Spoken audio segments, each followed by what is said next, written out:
মহা বিপদে আমেরিকা। দাবানলকে সর্বগ্রাসী রূপ দিতে ধেয়ে আসছে আগুন বাতাস। দেশটির আবহাওয়া অধিদপ্তরের মতে সান্তা আনা উইন্ডস বা শয়তানের বাতাস আগামী সপ্তাহে আঘাত হানার কথা ছিল, তবে তা গতি বৃদ্ধি করে আরও আগে আঘাত হানতে পারে। স্থানীয় সময় রোববার আগুন বাতাসের এই গতিবৃদ্ধির খবরটি নিশ্চিত করেছে মার্কিন সংবাদ মাধ্যম Los Angeles Times. Pacific Palisades ও ইটনের আগুন পুরোপুরি না নিভতেই আগুন বাতাসের এই গতিতে বিপাকে অনেক আমেরিকান। এছাড়া এই আগুন নিয়ে লাল পতাকা সতর্কতা জারি করা হয়েছে।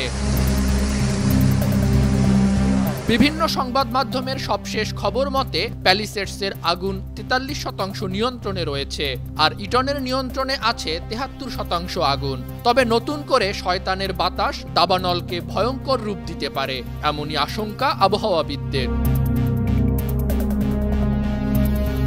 সর্বাধুনিক প্রযুক্তি ব্যবহার করেও এখনো দাবানলকে পুরোপুরি নিয়ন্ত্রণ করতে না পারায় হতাশ বেশিরভাগ মার্কিন নাগরিক। মার্কিন আবহাওয়াবিদদের অনেকেও হতাশা প্রকাশ করে বলছেন, সবচেয়ে বড় কথা আমরা সবাই একটি অনিশ্চিত অবস্থার মধ্যে আছি, কোথাও কোনো বৃষ্টি নেই। সান্তা আনা উইন্ডস বা শয়তানের বাতাস এবার উত্তর পূর্ব দিক থেকে আসবে, আর এই বাতাস খুবই শুষ্ক হবে, যা অনেক এলাকাকে ক্ষতিগ্রস্ত করবে। মার্কিন ইতিহাসের সবচেয়ে বিপজ্জনক লস অ্যাঞ্জেলস দাবানলে রেকর্ড পরিমাণ ক্ষতি হয়েছে। আবহাওয়া পর্যবেক্ষণকারী বেসরকারি সংস্থা আকুওয়েদার বলছে আর্থিক ক্ষতির পরিমাণ 2.5 থেকে 3 লক্ষ কোটি ডলার।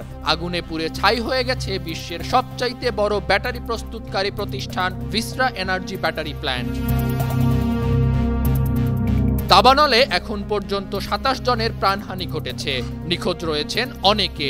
দাবানলে পুড়ে গেছে হাজার হাজার হেক্টর জমি, মাটিতে মিশে গেছে 12,000-এর বেশি ঘরবাড়ি। পাশাপাশি স্বাস্থ্যগত ঝুঁকির মধ্যে পড়তে যাচ্ছে দাবানল আক্রান্ত এলাকার হাজারো মানুষ।